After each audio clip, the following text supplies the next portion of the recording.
Assalamualaikum semuanya, balik lagi bersama Nyi Penerang.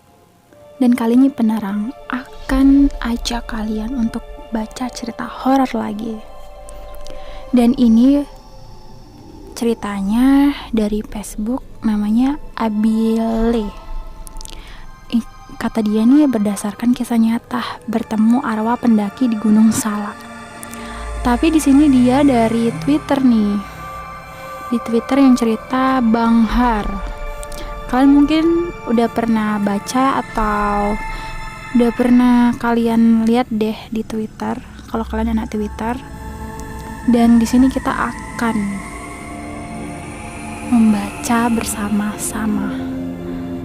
Kalau bisa kalian bacanya jangan sendirian. Kalau sendirian juga nggak apa-apa. Oke, kita baca ya. Halo semuanya, selamat malam. Izinkan gue kembali untuk berbagi cerita. Kisah mistis kali ini berdasarkan pengalaman pribadi dari om gue yang mendaki Gunung Salak seorang diri. Tunggu deh, kok dia mendaki seorang diri? Uji nyali atau gimana sih? Berdasarkan kisah nyata, bertemu arwah pendaki di Gunung Salak. Di Gunung Salak. Ini dia gunungnya guys. Kita baca lebih lanjut lagi ya.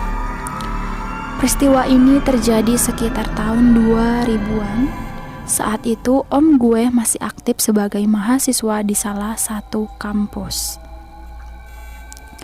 Seperti kebanyakan mahasiswa yang lain, dia aktif dalam setiap kegiatan-kegiatan kampus. Bonar biasa om gue dipanggil kawannya. Nama omnya Bonar. Bonar ini gemar berpetualang ke alam terbuka dan sudah tentu mendaki gunung. Pada beberapa kesempatan, Bonar juga aktif sebagai relawan ketika ada kejadian atau bencana.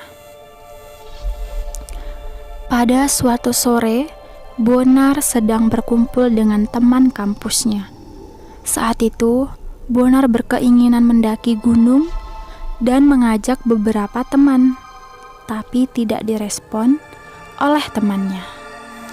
Sebagian beralasan sedang banyak tugas dan yang lainnya tidak memiliki uang yang cukup. Mendapat jawaban seperti itu, Bonar sedikit kecewa. Namun pada akhirnya ia memutuskan untuk tetap berangkat. Bermodalkan beberapa barang yang dipinjamkan oleh temannya, Bonar bertekad akan mendaki walau seorang diri. Jujur gue sendiri gak berani sih kalau seorang diri. Malam-malam ke kamar mandi aja gak berani seorang diri. Tujuannya saat itu adalah Gunung Salak. Temannya sempat meyakinkan Bonar. "Lu yakin mau jalan sendiri?" tanya salah satu temannya. "Iya, gue yakin kok, insya Allah semua aman," Bonar menjawab dengan percaya diri dan berpamitan kepada temannya. Siang harinya, Bonar berangkat menuju pos pendakian Pasir Rengit di Pamijahan, Kabupaten Bogor. Gunung Salak memiliki beberapa jalur pendakian selain Pasir Rengit. Pendaki bisa melalui jalur Cidahu, Kabupaten Sukabumi. Ini dia peta Gunung Salak ya. Untuk para pendaki pasti tahu lah, kalau gue nggak tahu. Gue anak rumahan. Bonar bukan orang yang baru mengenal Gunung Salak. Beberapa waktu sebelumnya, ia juga pernah ke Gunung Salak bersama beberapa teman kampus. Ia juga pernah ikut upaya evakuasi pendaki yang mengalami hipotermia. Gunung Halimun.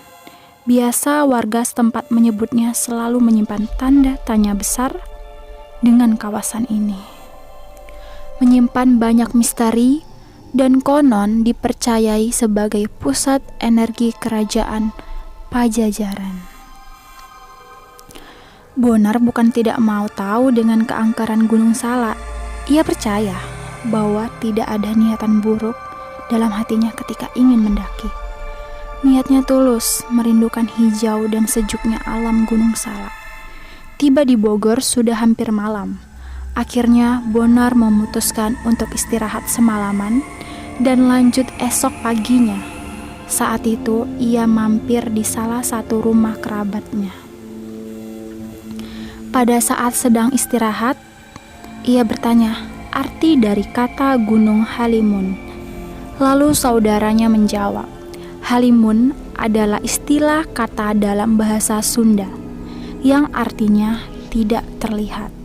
Bisa juga diartikan sebagai kabut yang menutupi sesuatu hingga tidak terlihat.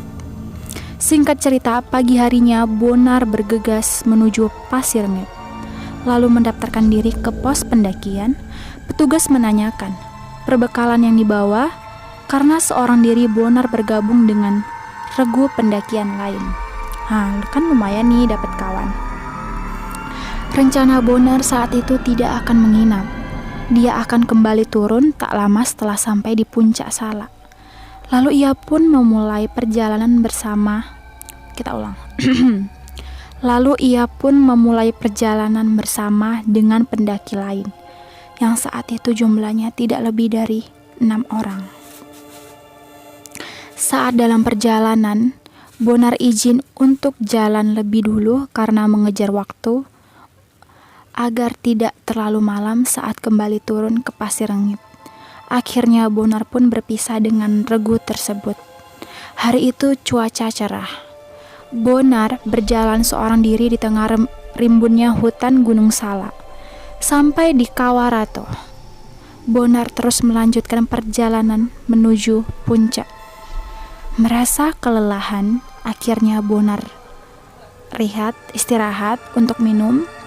Langit mulai tertutup awan seperti akan turun hujan, padahal hari masih siang saat itu. Cuaca di wilayah Gunung Salak memang sulit diprediksi. Menjelang sore, rintik hujan mulai turun melewati pohon-pohon tinggi. Bonar berhenti untuk menggunakan jas hujan. Tak terlihat satupun pendaki yang akan naik atau turun. Tak lama berjalan, hujan pun berhenti, tapi kabut mulai turun menyelimuti. Dari kejauhan, ada pendaki seorang diri yang hendak turun. Bonar menyapa pendaki tersebut. Mau turun bang? Iya nih, takut kesorean.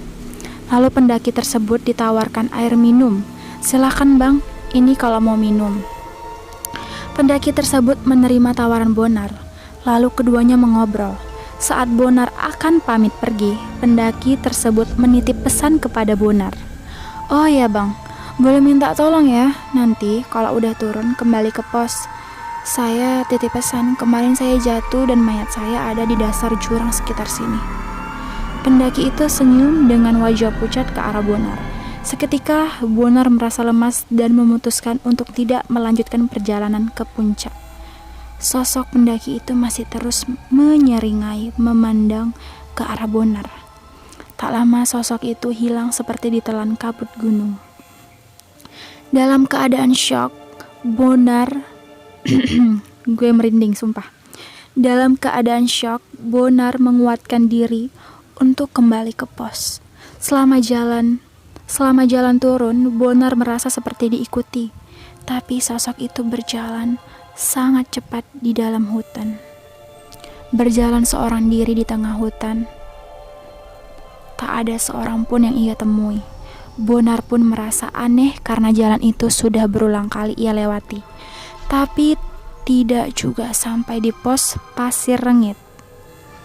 Hari sudah mulai gelap, tapi Bonar tak kunjung tiba di pos. Saat maghrib, Bonar berhenti untuk istirahat.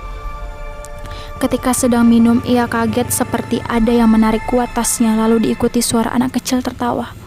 Perasaan Bonar semakin tak karuan, panik juga takut. Selesai istirahat, Bonar berdoa di dalam hati agar diberi keselamatan dan dapat segera sampai ke Pasir Ngit. Baru beberapa langkah berjalan, Bonar terjatuh seperti ada yang menjegal kakinya. Wow, kesandung nih. Bonar jatuh lalu menimpa sesuatu yang ada di sampingnya. Anehnya, sesuatu tersebut berbentuk bungkusan berwarna putih. Tidak ingin membuat dirinya semakin tak karuan, ia lanjut berjalan. Anehnya, ada suara langkah yang terus mengikutinya di belakang. Dalam hati Bonar terus berdoa. Banyak hal yang ia rasakan, begitu juga bau yang ia cium. Suara ia terus mengikuti. Jelas sekali suaranya seperti barang yang jatuh. Hari sudah gelap, hujan rintik. Malam hari di tengah hutan seorang diri, Bonar kelelahan. Terduduk beralaskan tanah, bersandar di pohon. Ia sudah tidak peduli hal apapun yang mengganggunya. Dari kejauhan ada cahaya sumpah gue merinding, grogi. Dari kejauhan ada cahaya yang mendekat. Awalnya sempat kaget karena ia takut itu bukan benar manusia. Setelah semakin dekat, ternyata itu adalah regu pendaki yang ia temui saat pagi hari. Regu tersebut batal ke puncak Salak karena salah satu temannya sakit dan memutuskan untuk turun. Akhirnya Bonar bersama regu itu kembali ke pos. Tiba di pos, regu itu bertanya kepada Bonar, "Bang, kok sendiri? Temannya satu lagi kemana?" Bonar terdiam.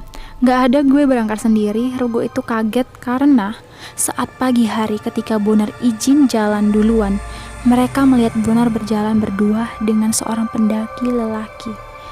Ciri-cirinya sama seperti sosok pendaki yang Bonar temui sore hari. Tamat. Oke. Itulah cerita dari salah satu pendaki. Soalnya kan kita banyak banget dengar pendaki-pendaki yang meninggal atau tersesat, dan itu benar-benar viral. Dan ini salah satu cerita yang bikin gue benar-benar merinding. Dan untuk kalian yang udah nonton dan baca bareng aku, jangan lupa subscribe, like, dan komen. Dan kalau ada dari kalian yang mau cerita gitu kan, bisa kalian cerita dan bakal aku bacain. Oke. Sampai di sini aja mungkin. Dan saya ucapkan terima kasih yang telah menonton. Saya undur diri. Assalamualaikum semuanya.